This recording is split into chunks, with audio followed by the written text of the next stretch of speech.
Howdy, this is Jim Rutt, and this is The Jim Rutt Show.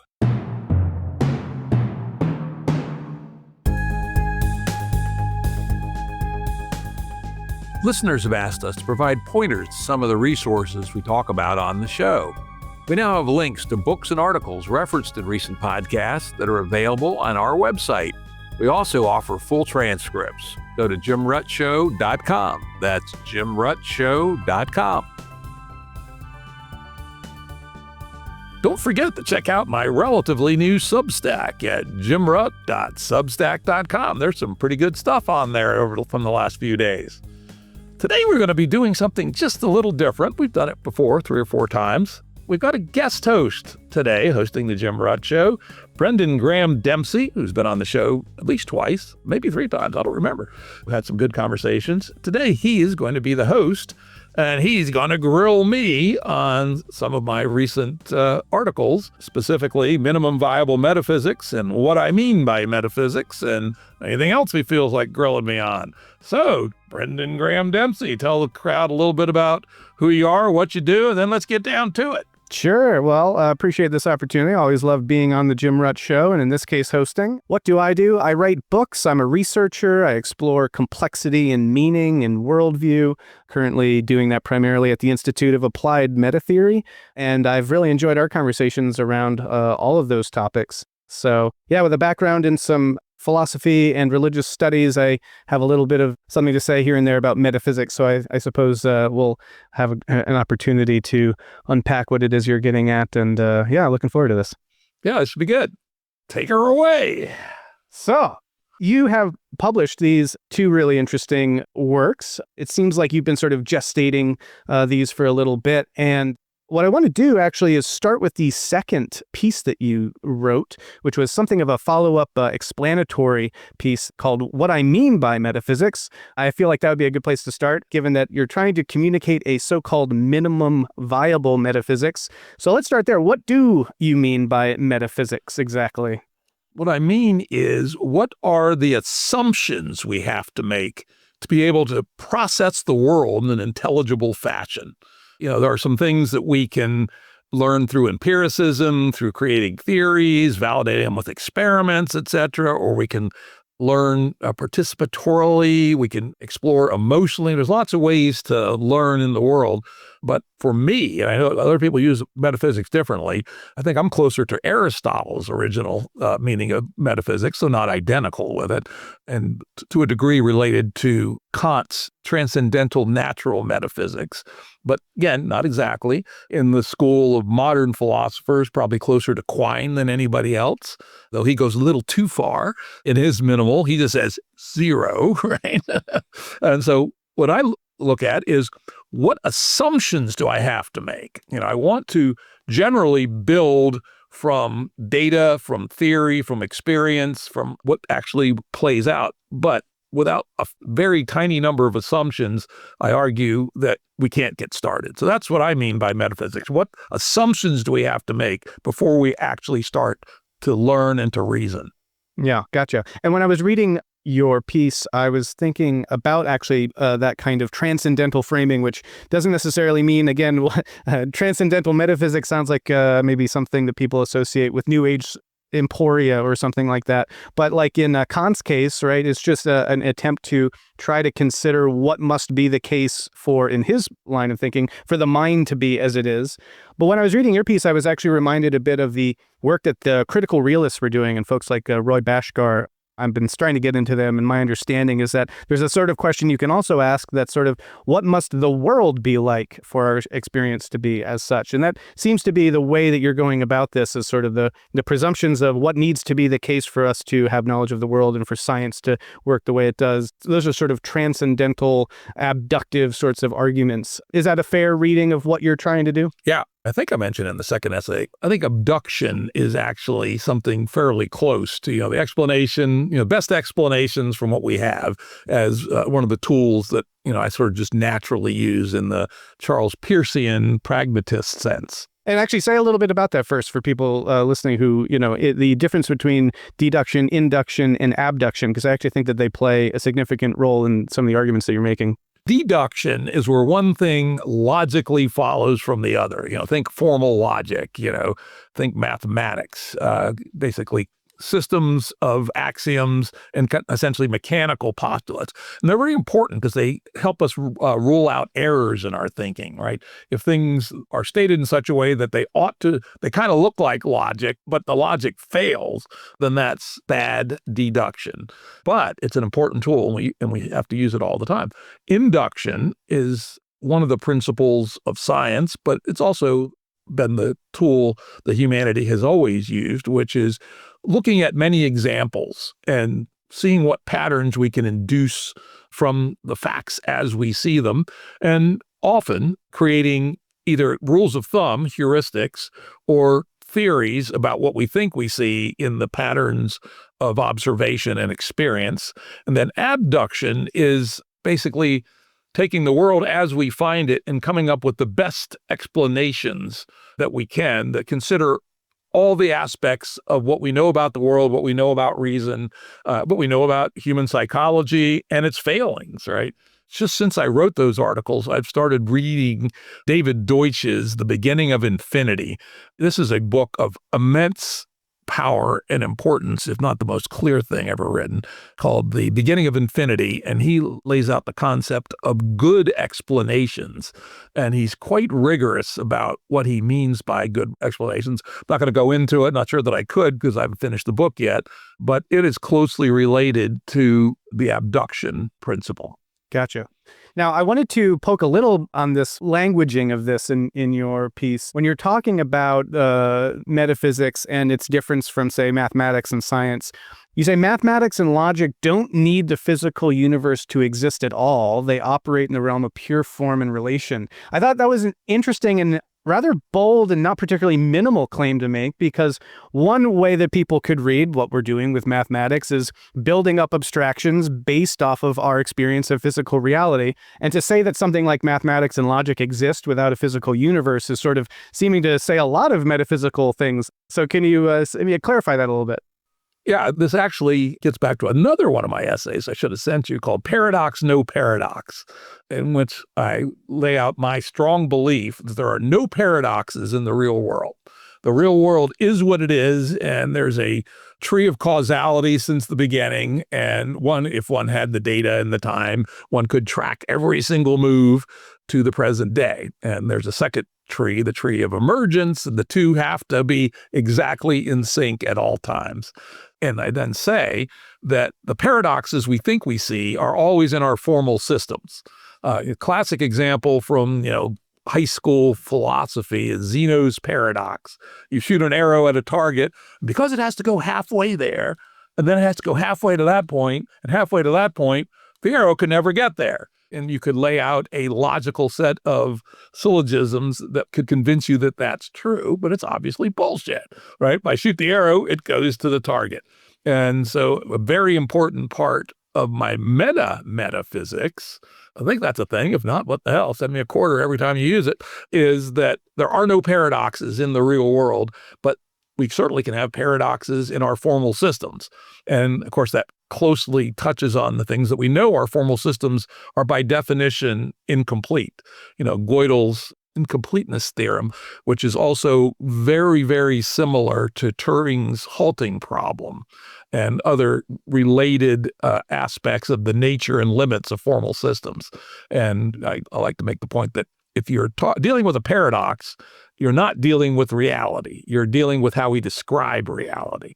And think about mathematics. I mean, you can do mathematics that have nothing to do with reality. Some of the wild non-Euclidean geometries, for instance, various kinds of category theory, etc., aren't at all necessarily relevant to reality. Though, of course, it is a very interesting philosophical question, which I have not dug into in any of these writings, was it Wigner's famous paper, The Unreasonable Power of Mathematics to Describe Reality? That's not quite the exact name, but that's the sense. And why is it that math is, in many parts of it, very useful to describe reality? But real theoretical math, a lot of it's completely has nothing to do with reality. It's just a game of deduction that you take a starting set of axia and just work your way through deductions. And you get to all kinds of interesting places that you would have never imagined. It's a very artistic enterprise. People, think of, doing Algebra 1 in 7th grade and it hurts their head, right? And you go, good. I mean, it's actually good for a lot of practical things. But, the theoretical mathematician's a different beast. He's exploring this probably infinite landscape of stuff. And is he discovering things or is he making things? Well, that one's above my pay grade. That's the Platonic, non-Platonic argument. Gotcha. Okay, yeah, there's a million things that we could potentially dig into there, but I don't want to get too bogged down. But real quick, I will just say it is interesting. I believe that things like the square root of -1 show up in like quantum mechanics mathematics, for example, right? So some of these interesting, impossible mathematical paradoxes do somehow inform the physical reality that we experience, and I find that an intriguing thing. Another thing, just to kind of dig in on that a little bit further, is the question of is there a necessity for a physical universe to produce the capacity for mathematical thinking, you could almost say? And a lot of the developmental psychological tradition that I explore in the Piagetian work, for example, Piaget would say something like, we abstract the mathematical world out of the sensory physical world. So I wanted to just bring that up at least, because presuming that mathematics and logic might exist without any physical universe seemed to be doing some metaphysical heavy lifting right out of the gate. But maybe that's not a hill you're going to die on there. I think it's sort of irrelevant, actually. It was just a way of talking about the nature of formal systems and deduction. Now, as a practical matter, you're not going to have mathematics till you have mathematicians, right?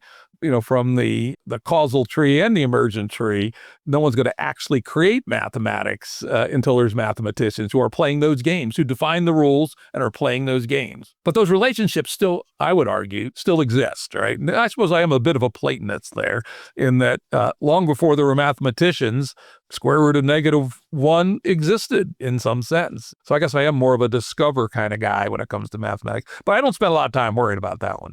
Okay, yeah. Well, nor need we at the moment, but potentially we can come back to some of that stuff at the end. But great. All right. Well, now I want to then dig into this minimum viable metaphysics that you're proposing here, now that we have a good sense of what you mean by metaphysics. So let's go through these individually, I suppose. You have 3 commitments, and these seem to be the major kind of points you're trying to make that you're hanging all this on. So it's worth digging in a little bit to them. So commitment 1, the reality principle. What are you trying to do with this? What are you saying? Yeah, this is really important. And if you all remember your sophomore college bullshit sessions, right, where eventually you figure out, I cannot prove reality exists, right? The example I often use on my podcast is, none of us can prove the universe didn't flick into existence 5 seconds ago with the fossils in the ground, our memories in our head, and airplanes flying, and then we'll flick out of existence 5 seconds from now.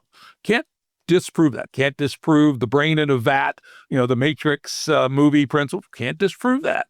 But if we're going to have any fun exploring the universe, I just say ignore all that stuff. Let's just accept. And this is why I distinguish the commitments from what we do with the commitments. We just have to accept this as true if we want to proceed with our examination in a way that I think at least is useful. So the world exists. It is at least sort of as we think it is, particularly at what I call the mesoscale. The scales of the universe, as far as we know, and again, a lot of the stuff is provisional. There's the Planck scale, down so much smaller than subatomic particles, it's even hard to imagine. And then there's cosmological scale, which is the whole universe or big chunks of it. We live in the middle. We live in the range from, let's say, a micron to a few million miles, where the things that we deal with exist. Things from, a grain of sand to the size of the sun. In those ranges, at least, it's sort of what you see is what you get. When you drop a brick on your toe, it falls and it hurts, right? It does it every time. And the ruler you keep in your drawer, if you measure the width of a line on your yellow pad, it comes out the same every time. Your clock seems to keep good time with respect to the sun. Those are things that I would say as exemplars of the reality principle. And of course, it goes quite a bit more deep than that. But that's the basic idea, that if you want to sit there and argue about we're a brain in a vat, or the universe flicked into existence 5 seconds ago. Go have fun, but you're not going to be able to do anything very useful with that. Yeah. So basically, it sounds like you're committing to a realist frame here, that realism is the name of the game. And there are also, to go back to the critical realist I mentioned earlier, some transcendental arguments that kind of fall into that line of thinking. Why do philosophy or have conversations or argue about, say, the radically socially constructed nature of all reality if that's not a performative contradiction because nothing's real? There are some interesting arguments that kind of buttress that that I think are interesting. But ultimately, this seems to commit you to a realism as opposed to an anti-realist take. And you're suggesting that that's sort of an axiomatic commitment that we need to make if we're going to do anything like science or have knowledge of the world, it sounds like. Yeah, I think you're just wanking if you do anything else, right? Even though I realize I can't prove that, right? And I'm pretty well aware of some of the idealist philosophers who are out there. I just reject it. Say this is not useful, doesn't seem to be congruent with what we actually see in the real world. Great. And no table banging or rock hitting needing to make that point. It's just something you'll commit to. All right. Well, that's good. I think we got a good sense of that one. So then commitment number 2, the asymmetry principle. What are you trying to say here? Yeah, this is probably the weakest of the 3, and the one that I acknowledge kind of lives on the borderlands between a metaphysical commitment and an empirical observation. And it's fairly subtle, because the second part of the essay, I basically say that we do most of our heavy lifting with emergence, right? Once we get our 3 principles down, our 3 commitments down flat, the rest is the playing out of the emergence of interesting things in the universe since the origin. And it's a kind of a technical detail. But if the universe is utterly homogeneous, no variation, things like stars never form, right? There has to be gradients of matter concentrations in various places for the galaxies to start to form, and then the stars to start to form, and then fusion to happen. If all the hydrogen was exactly evenly spaced across the whole universe, basically nothing would happen. This one is not as crisp as the other ones, but that is the essence of the idea. Now, it turns out you think about it a little bit more deeply. There's a fork which did not go into the article, because I didn't want the article to be too long, and that is in quantum interpretation. And it's very important. On my podcast, I call people down for this more than any other thing. We don't actually know what quantum mechanics is. And the study of this domain is called quantum interpretations. And there's at least a dozen of them out there, from things like the many worlds hypothesis, which says that every quantum event, there's a fork and there's a new universe. Rather non-parsimonious, but it hasn't been disproved. To the Copenhagen interpretation, which says, we don't know shit about it, just shut up and calculate, right? To something like one of my favorites, though I'm not going to commit to it, de Broglie-Bohm pilot wave theory, which has its attributes. Consistent histories, I like that also. But the key thing is we don't know. And one of the undetermined things, which a lot of people don't realize is still undetermined, is the universe deterministic or is it stochastic at its base? Do truly random things occur? And the Copenhagen interpretation and several of the other interpretations do assume at base stochasticity, truly random stuff happens. While other interpretations, particularly de Broglie-Bohm and many worlds, say no, the world is actually deterministic, and that we just don't understand the hidden moving parts that cause the Schrodinger wave equation itself is actually deterministic. So this question of whether the universe is deterministic or stochastic is still open, even though a lot of people think it's stochastic. It's not been resolved. And so this asymmetry principle really has 2 forks. And if I were to rewrite this, which I might someday, I'd probably make it a little longer and say, in the case of the deterministic universe, then you must have some initial non-homogeneities. Otherwise, nothing ever happens, because it's all deterministic. It's moving parts, billiard balls bouncing off each other. And if they're totally homogeneous, then nothing will ever happen. And so that would be the strong form of the asymmetry principle. If the world is stochastic, particularly of a certain kind of stochasticity, which it probably would be if one of these stochastic quantum interpretations was true, we could reasonably expect symmetry breaking to occur more or less naturally from the stochasticity down at the bottom level. So an expanded version of that would be, say, deterministic has to be initially non-homogeneous. If the universe is stochastic, then we get non-homogeneity perhaps for free from quantum mechanics. What's your read on how the second law of thermodynamics plays into this? Because as I was thinking more about this principle, I was thinking, well, one of the moves I make really early on in some of the work that I do is say, well, for anything to exist means that there has to be some differentiation from equilibrium. Then that comes with, okay, then you've got a thing, you've got an informational entity, and you've got energy dynamics that need to sustain it, et cetera. And then that gets you going pretty quickly in terms of everything else that we wind up seeing. But to appreciate the basic kind of figure ground style distinction that for anything to exist, it needs to not be nothing. It needs to be a thing. And so there needs to be some distinction, some differentiation from the background context, that is in itself an asymmetry. And so I'm curious if you have any thoughts on how something like the second law of thermodynamics is either a physical or metaphysical principle, or if we're not really getting to the metaphysical level, if we're just considering thermodynamics at that level. Yeah, interestingly, thermodynamics isn't even a law, right? It's just statistics. It's what happens on average. Essentially, Boltzmann realized that there were vastly more disordered states than ordered states in normal situations. Like the example he used is a room full of gas, right? The chances of all the oxygen in your room pooling up in the corner and you dying is exceedingly small. Probably hasn't happened once in the history of the universe, but it could. And so knowing where the second law lives is really important. It's literally just statistics about what states of disorder look like. And if we had no disorder, we'd have no second law. Commitment 3, the lawfulness principle. What is that about? That's one that's probably the most controversial, or at least it's produced a bunch of feedback.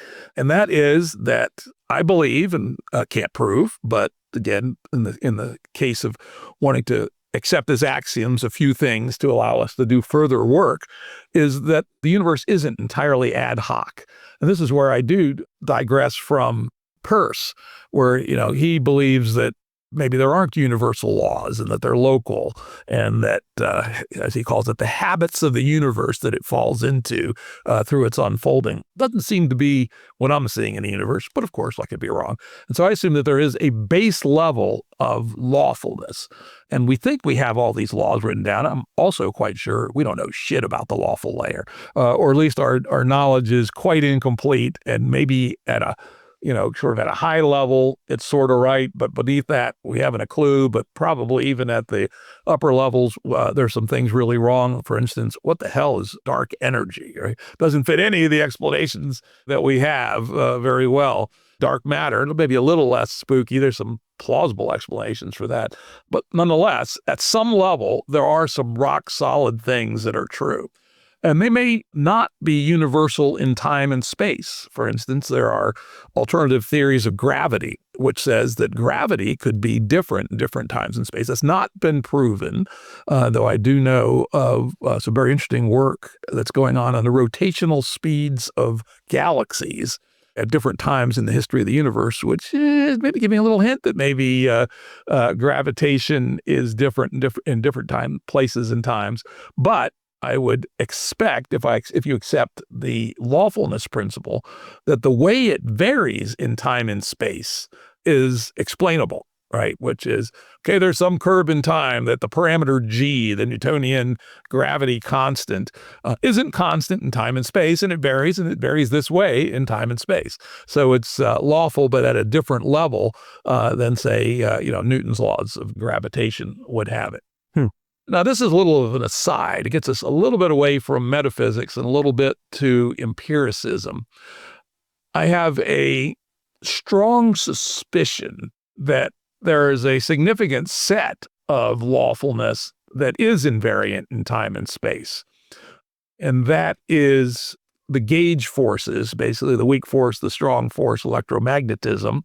Things like the conversion ratio of mass to energy, the famous C equals mc squared, probably the constancy of the speed of light at c and the relativistic effects that produces. The best evidence I have, this is not philosophy, this is not metaphysics here. This is one little step about, but it just made me what my belief structure kind of looks like, is that when we look at stars very far away, I mean, very far away to the early origins of the universe, we see the spectra of the light that's coming off the stars to be essentially identical to what we'd expect that spectra to be nearby or even in our own star. You have to adjust it for redshift and some other things, but it's uncannily accurate to many decimal points. And if you get down deep into astrophysics and how fusion would work and how light emits and how photons going through atoms would interact, etc.,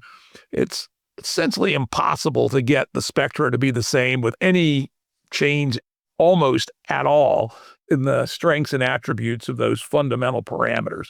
So a little bit beyond my metaphysical commitments, I also say that it looks to me, based on that particular piece of evidence, which is well documented, that at least part of the lawful domain, it may well be invariant in time and space. Yeah, I read this commitment as making a sort of really important, simple ontological statement, which is that there are deep regularities. And I guess maybe I'm curious to the degree that maybe those are regularities that might potentially shift over long enough timescales. There's some openness, I suppose, for that. But it seems like the metaphysical commitment here is just something like there are deep enough regularities and patterns and structures that we can relate to things as sort of having a stability to them rather than this sort of radical, unlawful, chaotic nature. That gets at a very pragmatic reason why I chose it as a commitment, right? Because it explains why if I measure, my nose today, it'll be the same length tomorrow approximately. And that the more we know at the replicability of measurement down to tiny, tiny, tiny 14 decimal place kinds of accuracies, we see confirmed again and again and no disconfirmation of this lawfulness layer. You did mention the potential stochastic nature of reality, though. Would that undermine this, at least at some scales of reality? No, it would just be part of the lawfulness, right? It has a stochasticity, and the stochasticity has the following attributes, right? It's lawful. As an example, one of the better arguments for fundamental stochasticity is radioactive decay. If you take a chunk of radium, weigh it, you can predict with very high precision what the rate of radioactive decay is going to be of that radium. And that could be fundamental stochasticity. Copenhagen interpretation would say that's what it is. De Broglie-Bohm would say there's hidden variables underneath which are actually driving that. And if we could get at those hidden variables, we could predict, using the Schrödinger wave equation and related math, to exactly when a given atom of radium would go tweak. So I would say that we would have to expand. Well, if we discovered the universe was fundamentally stochastic, we'd have to think of and we'd have to do a lot of work in incorporating that into the lawful layer. We basically have to throw away any attempt to define the universe in deterministic ways because it has a fundamental stochasticity, but that's part of its lawfulness. Deterministic and lawful aren't the same.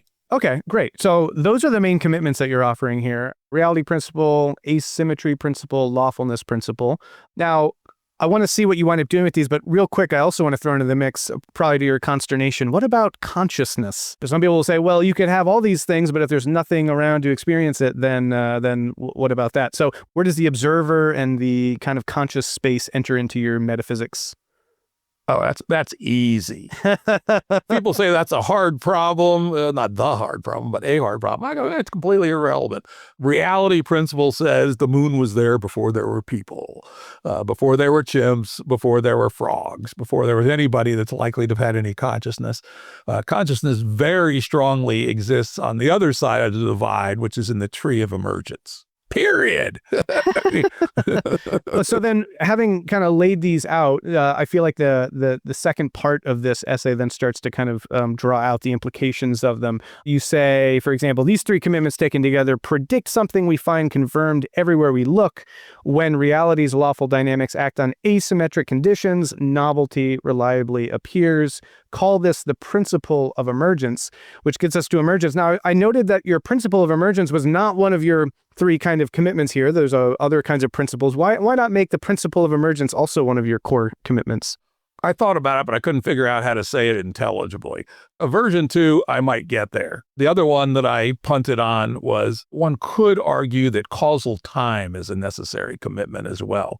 Both of those were deeper swamps than I was prepared to go into that day when I wrote this article, but I might revisit that. So I say that's a fairly good critique, that maybe a specification of emergence that is a commitment might be useful. But I would say that at a minimum, it's implied by the lawfulness principle that the set of lawfulnesses we happen to have in this universe is conducive to emergence in systems far from equilibrium. Yeah, it seemed to me that there's one way of reading it here where, given those three axioms, emergence is sort of downstream of that, or it's implied. Then you say, given real stuff, so the reality principle, lawful dynamics, and gradients, asymmetries, to drive them, systems develop structures and behaviors not trivially reducible to their parts. So in some ways, this seems to presume those commitments that you've presented there and lead to a notion of emergence. But unpack now where emergence fits into this. Why is this important? And you seem to spend some time in your essay giving examples of the emergent phenomena that show up as a result of these core metaphysical aspects. Yeah, I think the core takeaway for the audience is that essentially everything interesting in the universe is emergent, that the commitments are pretty minimal and could have been true at the, right after the Big Bang, where everything was very, very similar, but not quite perfectly similar. And then things kept happening.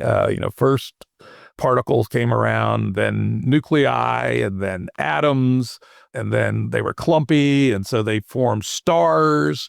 Stars was very fortuitous on the tree of emergence. And in fact, we think, us humans like to put ourselves at the center of the universe, a mistake that countless philosophers have made and theologians and other people. In reality, by far the dominant phenomenon of our universe today is stars, right?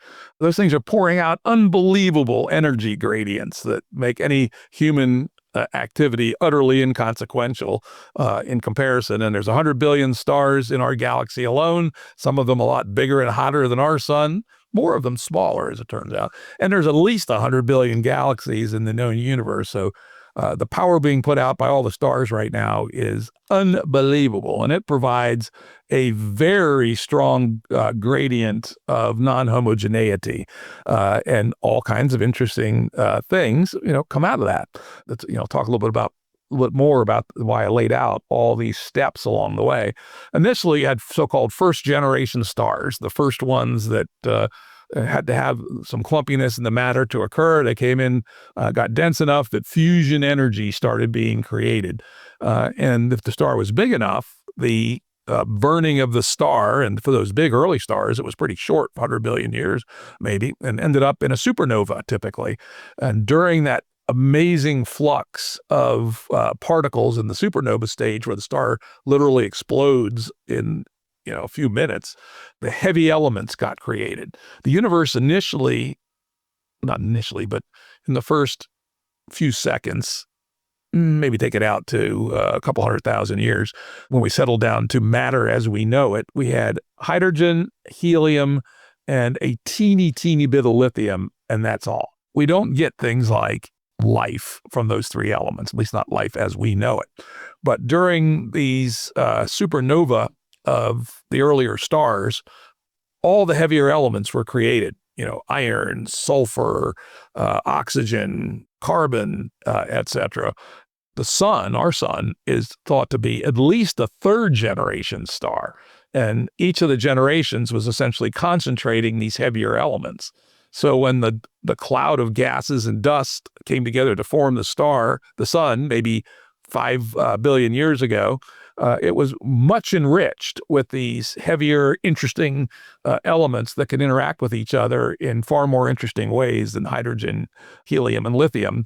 And that provided a whole new portal into a whole new space of emergence, which gave us planets. You needed things like silicon to produce hard planets like Earth. You needed hydrogen, you needed oxygen to combine with the hydrogen to make water. And as it turns out, human life is dependent on a fairly long list of elements, one of which is surprising. Molybdenum. All life on Earth has molybdenum in it somewhere in its metabolism. And that's a pretty exotic material it had to reach a sufficient concentration to be available for something like life. And so each of these steps is an emergent phenomenon that occurred over time. And only when enough of it had occurred over time were we ready for life to occur. Now, do you think that there are any additional commitments or axioms that you'd want to throw in to make any of the leap between essentially these three very parsimonious ones and then emergence does everything else? Is there something else that you need for emergence that you might say is necessary that we'd want to bake into a minimum metaphysics? Yeah, so the only one that I've identified subsequently, arguably, is causal time. Yeah, say maybe a little bit more about that. That sounds intriguing. Yeah, lots of theories of time. People don't know anything about anything. They know less about time than anything. But causal time is a specific variety of time that says A happened before B, which happened before C, which happened before D. And we here at D can say we're at time D, and C, B, and A happened before us. Now, that seems like very intuitively true, but physicists say, well, basic physics says it's not true, so-called block universe, that it all happens simultaneously, that the present and the past are psychological hallucinations, basically. And 10 years ago, probably 90% of physicists would subscribe to the block universe as the nature of time. It's an illusion. It all happens simultaneously. I would say subsequently, probably the majority still believe that, by the way. Subsequently, there's, I think, a lot of evidence that that's not true. I think emergence theory is a pretty good indicator that things had to happen in some order. You needed molybdenum before you had life. Sorry, people, just the way it is. So there had to be some temporal connection. And there's some very interesting work recently by Sarah Walker and Lee Cronin on so-called assembly theory, where they get quite mathematical they say, you give me any molecule, I can tell you about how far we are from the origin of the universe. Right? Whoa, right? And a molecule the size of our DNA basically implies 13 billion years.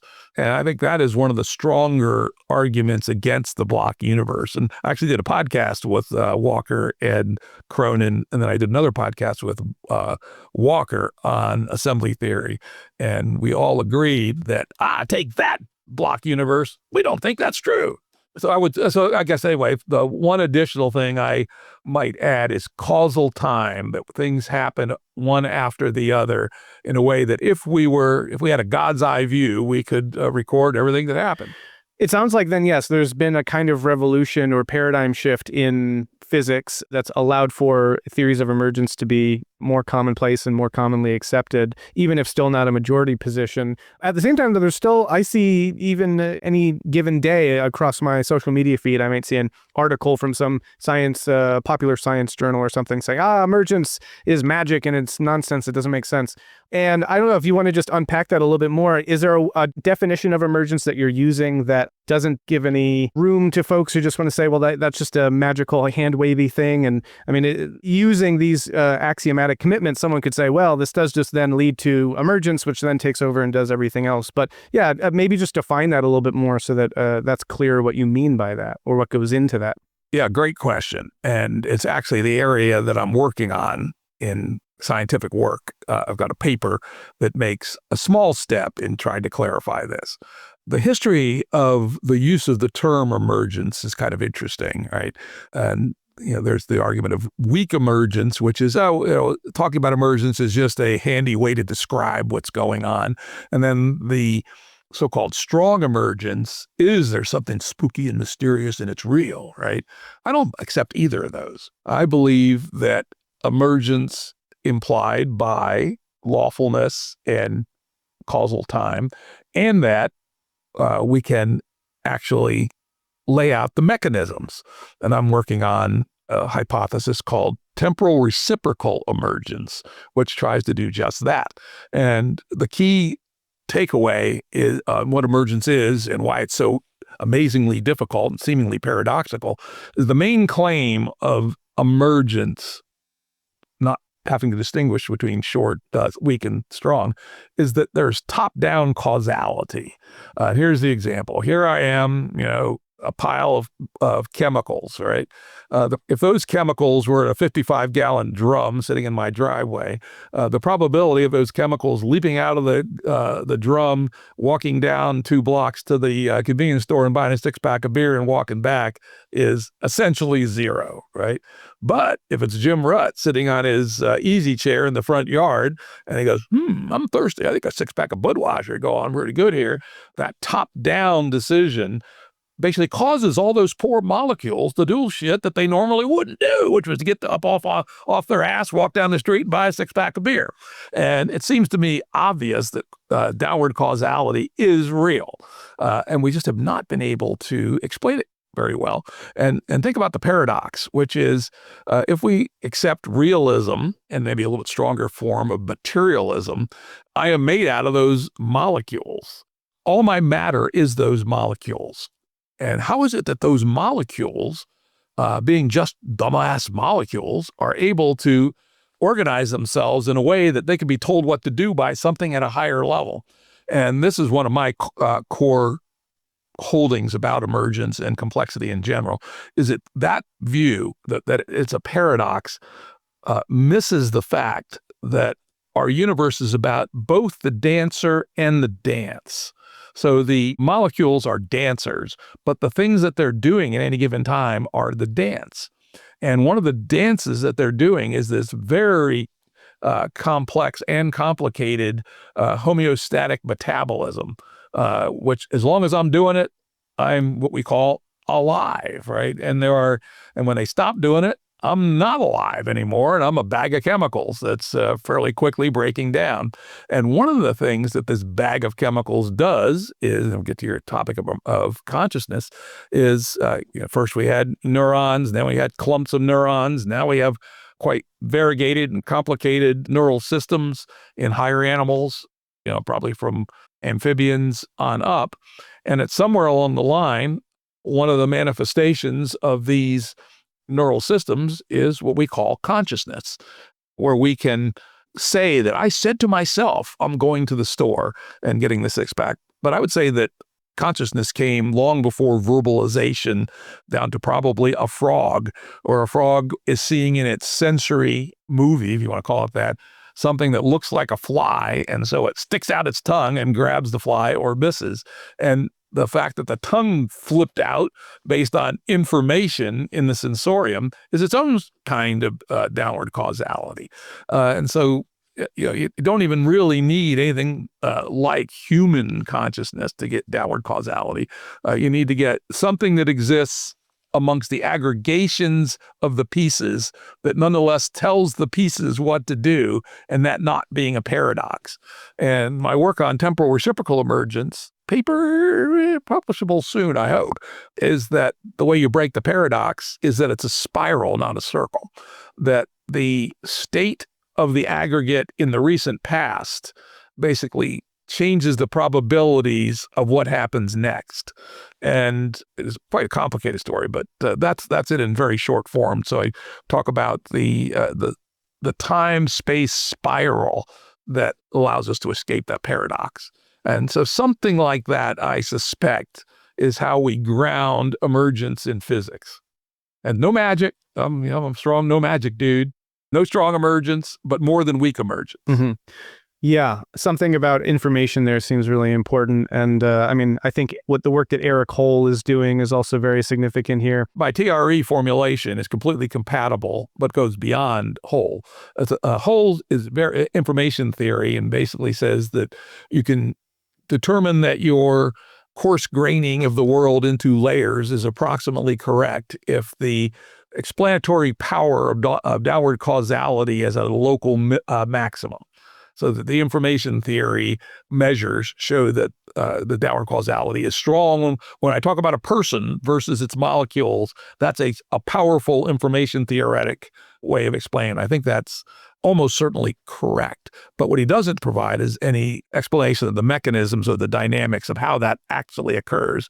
And TRE, temporal reciprocal emergence, is at least an attempt in a limited number of cases to provide a rather rigorous, mathematically defined way that those things unfold, and is completely compatible with whole causal emergence. Yes, this is a rather parsimonious and maybe for some controversial presentation. Well, I guess one question there is, like you said, you've gotten some feedback. Has anyone brought out the pitchforks or anything coming for your metaphysical system yet? No, but of course, anytime you throw out a medical system, people bitch about it and complain about it. You missed that, you're wrong about that, or, et cetera. And I will say, and I'm kind of proud of my audience for this, the most consistent pick has been the asymmetry argument is, does that actually belong in your commitments or not? And I acknowledge in the essay it's right on the borderland. And we talked about that in some length. I think if I were to rewrite this, I would distinguish between a deterministic universe and a stochastic universe and have two different stories. One, that the stochasticity itself would provide the necessary asymmetry, but if we're in a deterministic universe, we had to have initial conditions that were asymmetrical. So that's been probably the biggest one. Though, of course, there's also people say, what about God? And I go, Laplace said, I have no need for that hypothesis. I was going to say I was very surprised by commitment number 4, that there must be a benevolent creator deity that made everything 6,000 years ago. I didn't see that one coming, Jim. That was surprising. Yeah. No, sorry, fans. Don't do that one. I will say, so in the past, you've had a reputation for drawing a firearm whenever the word metaphysics came up. I think I've been staring down the barrel of that myself once or twice. It's come up, I know, in conversations you've had with like Greg Enriquez. I think you've talked to Matt Segal and others. So, and yet here you're proposing your own metaphysical something or other, and even going so far as to talk about metaphysics. So what's happened? Have you had some kind of conversion experience or a shift in mind, a metanoia? How have you come from that stance to writing something like this? That's a super good question. The truth is, this has been my position all along. And what I was actually objecting to is way too grandiose metaphysics. My good friend, Greg Hendricks, and I constantly, he calls everything metaphysics, right? And I constantly give him shit about it. And I go, well, that's not metaphysics. Consciousness isn't metaphysics. Life isn't metaphysics. It's emergence. It's stuff, right? Metaphysics is the things I need that I have to assume that I can't deal with otherwise. I can't deal with induction or deduction or abduction. And because, as you know, most of the blather about metaphysics are these gigantic palaces, as I call them, that people carry around and try to explain everything from top to bottom and all that stuff. And so that's why I would always say, when I hear the word metaphysics, I reach for my pistol. But I'm no fool. Well, maybe I am a fool, but I'm not a fool on this particular item. I, of course, knew that I must have a metaphysics, right? Everybody must make some assumptions. At least I've always assumed so. But I never actually settled down to figure out what my minimal commitments had to be. About 18 months ago, I wrote a quick paper called Minimum Viable Metaphysics and posted it to a mailing list that we both belonged to. And they shredded it pretty well. It was like 12 points, way too many, right? And then I came back, I think last November, with Minimum Viable Metaphysics number 2. And they had like 7 points. And they dunked on that too. And again, appropriately. And then I, contemplated some more and said, all right, these 3 seem like a fairly minimal set. Time to publish. So I always knew there was a little metaphysics in there, but my grandiose pistol waving was about these palaces of metaphysics that were far more assumptions than we needed to actually get started to understand our universe. Gotcha. Well, so if this is a minimum viable metaphysics and very, very sparse, very parsimonious, if there is something, let's say, more like speculative metaphysics that is presuming these axiomatic commitments are the case, one has to wonder, for example, well, why are these the case? Why not some other set of commitments? So maybe that starts to get you into a not so minimal metaphysics, but I have to ask you some questions there, at least how you think or why you think this set of commitments is the nature of the world that we live in, or requires these and not others. Because to do the work of figuring out the universe from this point forward, you need these. And I probably should have addressed this, that I make no claims at all about what happened before, why it's here. Is there a point to the universe? Was there a Big Bang? No. And on Monday, Wednesday, and Friday, I don't care. Tuesday, Thursday, and Saturday, I say, oh yeah, I care a lot. Sunday, I take the day off. But this does not address that class of questions. This is, we have a universe, we have this universe, whatever it is. We need to be able to do some things in our universe, and we need to assume this set of things to have any reasoned approach to figure out what to do. Totally. And that's a very pragmatic approach. And I think that keeps it very clean and tidy. I guess I'm asking Jim Rutt what Jim Rutt thinks about why it is this way and not another. Or do you not go there? You just don't ask the questions? Of course. I think about this regularly. Talk to people all the time. And you remember those sophomore lounge conversations fueled by Colt 45 and weed, right? Of course, we talk about this sort of stuff a lot. In fact, our little table of bloviators came up with the simulation hypothesis in 1972 as a possibility. That, hey, our universe is a simulation running in some higher realms PlayStation being driven by a mad 13-year-old, right? Can't disprove that, right? In fact, my term for all these things is metaphysical speculations. And I love metaphysical speculations.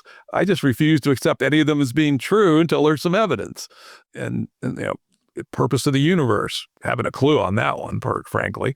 Of course, lots of speculations. I read many of them. I have no way to choose one from the other. Is the Christian, metaphysics of the point of the universe the right one? Fuck if I know. I see no evidence one way or the other. And there's some scientific-ish metaphysical speculations. Lee Smolin, I had on my podcast, his theory of evolutionary universes, which is that new universes emerge out of the asshole of black holes, basically, and that universes therefore select evolutionarily on the settings of these fine constants, such as to maximize the probability of creating black holes, and that's what's going on. Of course, Aristotle already saw the hole in that logic, which is, well, what about the plenum in which these things are operating on? Where did they come from? This is the unmoved mover problem. And I got to say, yeah, unmoved mover is a problem, but way above my pay grade. And I'm happy to hear stories about it, but I'm not prepared to make any commitments to any of these hypotheses. Yeah. Well, and I guess this might be a reason for thinking about these as a kind of metaphysics, because it occurs to me that whatever those other alternative options are, metaphysical, speculative options for where these things came from, seem to also continue to presume these principles, that there's a reality, that there's at least lawfulness, and as you say, maybe the asymmetry one is a little questionable there, but I suppose that is sort of where this gets to is, what set of conditions must be the case in any metaphysical system whatsoever to be entertainable as a viable possibility. And I think these are sort of getting maybe at that level, which is even deeper. There's two theories, many theories, but two fairly reputable scientific theories on why is it that the settings are what they are. One of them is called the weak anthropic principle, which is, well, of course they have to be what they are because we're here, right? And then there's a variation on that, which is, maybe there's lots and lots and lots of universes. There's numerous cosmological theories of how there could be multiple universes, let alone the metaverse theory, and that there's some kind of jiggling with the constants between each of the universes. And so, of course, there's a whole bunch in which life never happened, where stars never happened, galaxies never happened. But if we have lots and lots of them, all kinds of things could have happened. And one of them is our universe, with the settings being what they are. The strong anthropic principle is a little spookier, a little stronger, which is somehow the universe needed humans or consciousness or life or something to emerge. I'm not sure why. I can't think of a good scientific reason why it would need that. But there are a few fringe interpretations of quantum mechanics which imply maybe sometime we needed an observer. I think it's all bullshit, but there are some halfway reputable people that argue that way. And so whatever it was that formed the universe knew it needed consciousness in it, so it tuned the parameters so that at some point in time the observer would arise. And of course you could say the mechanism that set those parameters was the guy in the sky, right?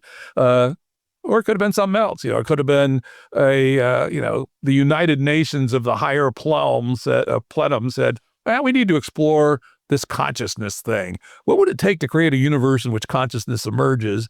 And they said, oh, probably something like this would do the job. And they set the knobs on the machine, pulled the lever, and out popped a new universe. Yeah, hard to say. Don't know. Doubt. I shouldn't say doubt we'll ever know, but I suspect it will be a long damn time how we'll know on such things. And we may well never know. And I think that's I think a very important, it actually fits the philosophy of where I'm coming from, which is there are things we know, there's things that we sort of think we might know, and there's some things we don't know. And keeping those straight in your head is really important, and not locking in, like, for instance, to one quantum interpretation before the evidence distinguishes, or locking in onto one, what's the point of the universe and how did it get to be this fine-tuned way that allowed life? There's many, many, many speculations. And of course, we know humans have a huge tendency to lock into one and then kill each other because mine is 1% different than yours. Therefore, I'm going to burn you with the stake. It's a rather unfortunate attribute of humanity. But I say resist that, people. Allow the mystery to be until we have some reason to choose between the alternatives. I'd like to think we're getting a little bit better at the burning at the stake thing. Hopefully, we'll also see how that plays out. But fingers crossed that that doesn't keep being such a thing. Jim Rutt, this was fantastic. I appreciate it. Is there anything else you'd like to throw into this conversation? I think I said about as much as I got to say on this topic, at least for now. At least for now. Great. Well, thanks so much for coming on the Jim Rutt Show and to be in the opportunity to be the one peppering you with questions and put you in the hot seat. So thanks for the opportunity to let me do this. This is great. Really appreciate it. Yeah, I really enjoy it. And thank you, Graham Dempsey, for agreeing to do this and mud wrestle with the man himself. Till next time. Until next time. Audio production and editing by Andrew Blevins Productions. Music by Tom Muller at modernspacemusic.com.